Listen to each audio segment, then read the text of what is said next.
মাওলানা আজাদের দর্শন সবচেয়ে বেশি প্রমাণিত হয়েছে পাকিস্তানের ক্ষেত্রে, যে রাষ্ট্রটির জন্মই হয়েছিল ধর্মের ভিত্তিতে তথা দ্বি জাতিতত্ত্বের উপর ভর করে। সেই রাষ্ট্র আজ পর্যন্ত রাজনৈতিক সামাজিকভাবে স্থিতিশীল হতে পারেনি। ধর্ম কখনোই একটি আধুনিক রাষ্ট্রের একমাত্র ভিত্তি হতে পারে না। এই সত্যটি 1952 সালের ভাষা আন্দোলন এবং 1971 সালের মুক্তিযুদ্ধের মধ্য দিয়ে প্রমাণিত হয়, যখন পাকিস্তানের পূর্ব অংশ ভেঙে স্বাধীন বাংলাদেশের জন্ম হয়। এরপরেও পাকিস্তান শিক্ষা নেয়নি। সেখানে রাজনীতিতে ধর্মের ব্যবহারকে প্রাতিষ্ঠানিক রূপ দেওয়া হয়েছে। ব্লাসফেমি আইনের অপপ্রয়োগ, রাজনৈতিক ফায়দা লুটতে উগ্র গোষ্ঠীগুলোকে পৃষ্ঠপোষকতা এবং শিক্ষা ব্যবস্থায় চরম পন্থার অনুপ্রবেশ পাকিস্তানের সমাজ কাঠামোকে ভেতর থেকে খোকলা করে ধ্বংস করে দিয়েছে। সেখানে রাজনীতি এখন ধর্মভিত্তিক গোষ্ঠীগুলোর কাছে জিম্মি। এর ফলে ব্যাহত হচ্ছে বিজ্ঞান মনস্ক আধুনিক শিক্ষা ব্যবস্থা ও মুক্ত সংস্কৃতির বিকাশ। 1923 সাল দিল্লির বিশেষ কংগ্রেস অধিবেশনে সভাপতির ভাষণ দিচ্ছেন 35 বছর বয়সী এক তরুণ নেতা। তার কণ্ঠে ধ্বনিত হচ্ছিল এক ঐতিহাসিক সতর্কবার্তা। আমি যদি আজ বলি যে আমি হিন্দু মুসলিম ঐক্য ত্যাগ করে স্বাধীনতা নেব, তবে তা হবে সমগ্র মানব জাতির জন্য এক বড় বিপর্যয়।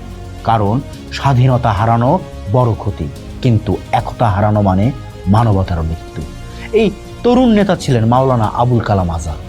আজ থেকে 1 শতাব্দী আগে তিনি যে অমোঘ সত্যটি উপলব্ধি করেছিলেন তা ভারতীয় উপমহাদেশের রাজনীতিতে আজও সমান প্রাসঙ্গিক। তার বিখ্যাত গ্রন্থ ইন্ডিয়া উইন্স ফ্রিডম এবং বিভিন্ন রাজনৈতিক ভাষণ বিশ্লেষণ করলে একটি স্পষ্ট দর্শন চোখে পড়ে।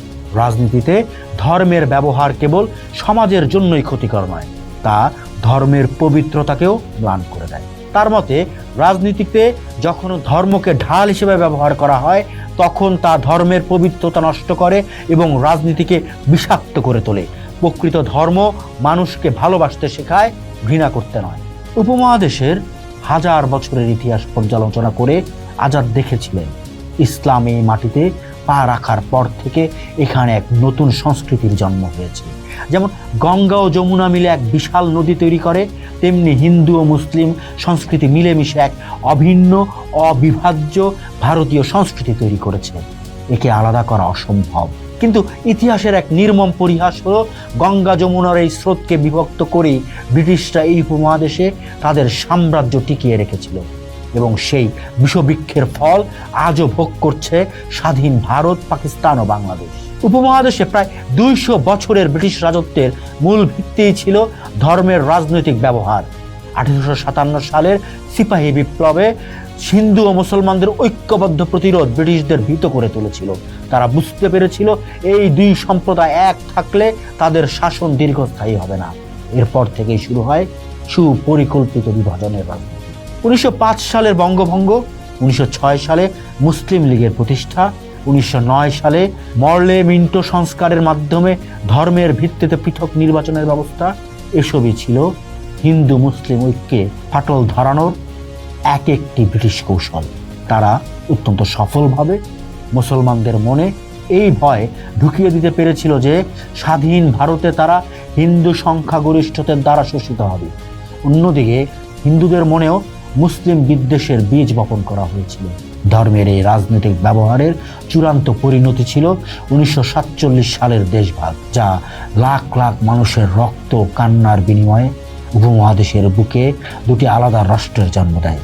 মাওলানা আজাদ শেষ দিন পর্যন্ত দেশভাগের বিরোধিতা করেছিলেন, কারণ তিনি জানতেন ধর্মের ভিত্তিতে রাষ্ট্র গঠন কখনোই স্থায়ী শান্তি আনতে পারে না। 1947 সালে ভারত একটি ধর্মনিরপেক্ষ রাষ্ট্র হিসেবে আত্মপ্রকাশ করলেও মাওলানা আজাদের আশঙ্কা খুব দ্রুতই বাস্তবে রূপ নিতে শুরু করে। বর্তমানে ভারতের রাজনীতিতে ধর্মের ব্যবহার এক ভয়াবহ রূপ ধারণ করেছে। যে দেশটিতে গঙ্গা যমুনার মতো বহুত্ববাদী সংস্কৃতির মিশ্রণ ঘটেছিল, সেখানে আজ সংখ্যাগুরুবাদের আধিপত্য বিস্তারের চেষ্টা। রাজনীতিতে ধর্মকে হাতিয়ার করার কারণে সংখ্যালঘুরা প্রান্তিকীকরণের শিকার হচ্ছে। এর প্রভাব পড়ছে ভারতের শিক্ষা ও সংস্কৃতিতে। পাঠ্যপুস্তক থেকে মোগল ইতিহাস এমনকি ধর্মনিরপেক্ষতার পাঠ মুছে ফেলার মতো ঘটনাও ঘটেছে।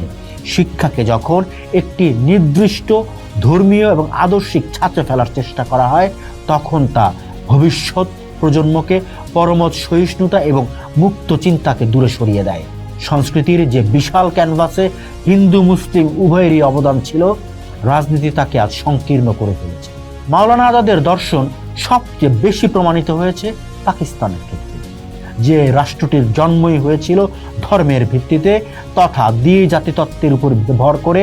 সেই রাষ্ট্র আজ পর্যন্ত রাজনৈতিক সামাজিকভাবে স্থিতিশীল হতে পারেনি। ধর্ম কখনোই একটি আধুনিক রাষ্ট্রের একমাত্র ভিত্তি হতে পারে না।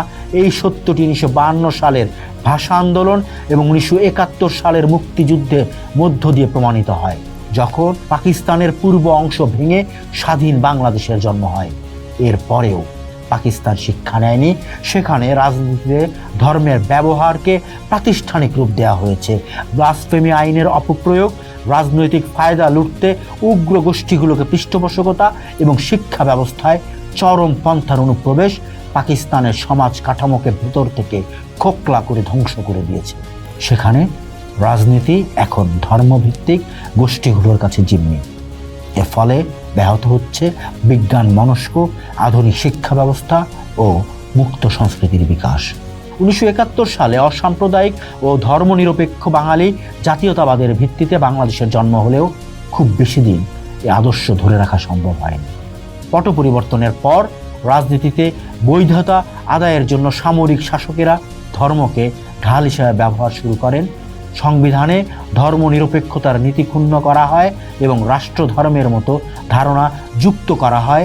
পরবর্তীতে গণতান্ত্রিক দলগুলো ক্ষমতায় যাওয়া বা টিকে থাকার জন্য ধর্মকে ভোট ব্যাংক হিসেবে ব্যবহারের প্রতিযোগিতায় মেতে ওঠে। এর নেতিবাচক প্রভাব পড়েছে বাংলাদেশের শিক্ষা সংস্কৃতিতে। বিভিন্ন সময় রাজনৈতিক আপোষের কারণে পাঠ্যপুস্তকে পরিবর্তন আনা হয়েছে।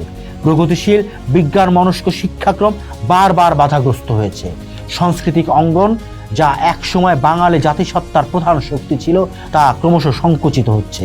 বাউলদের উপর হামলা, ভাস্কর্য নিয়ে বিতর্ক কিংবা পহেলা বৈশাখের মতো সর্বজনীন উৎসবে বাধা দেওয়ার মতো ঘটনাগুলো প্রমাণ করে যে রাজনীতিতে ধর্মের ব্যবহার কিভাবে একটি জাতির সাংস্কৃতিক শেকড়কে দুর্বল করে দেয়। মাওলানা আবুল কালাম আজাদ তার দূরদর্শিতা দিয়ে বুঝতে পেরেছিলেন, ধর্মের কাজ মানুষের আধ্যাত্মিক মুক্তি ও নৈতিক উন্নতি সাধন করা।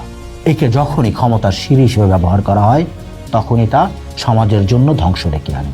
ব্রিটিশরা যে বিভাজনের বীজ বুনেছিল, তা আজ ভারত, পাকিস্তান এবং বাংলাদেশের রাজনীতিকদের প্রধান হাতিয়ারে পরিণত হয়েছে।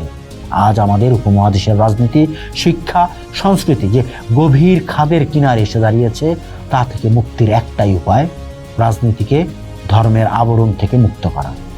রাষ্ট্রকে হতে হবে সবার, শিক্ষাকে হতে হবে বিজ্ঞান ভিত্তিক মুক্ত চিন্তার সহায়ক এবং সংস্কৃতিকে হতে হবে বহুত্ববাদী।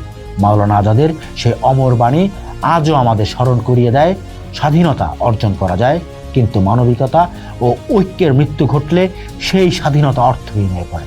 উপমহাদেশকে যদি সত্যিকারের মুক্তির স্বাদ পেতে হয়, তবে ধর্মের রাজনৈতিক ব্যবহারের এই আত্মঘাতী পথ থেকে সরে আসার কোনো বিকল্প নেই।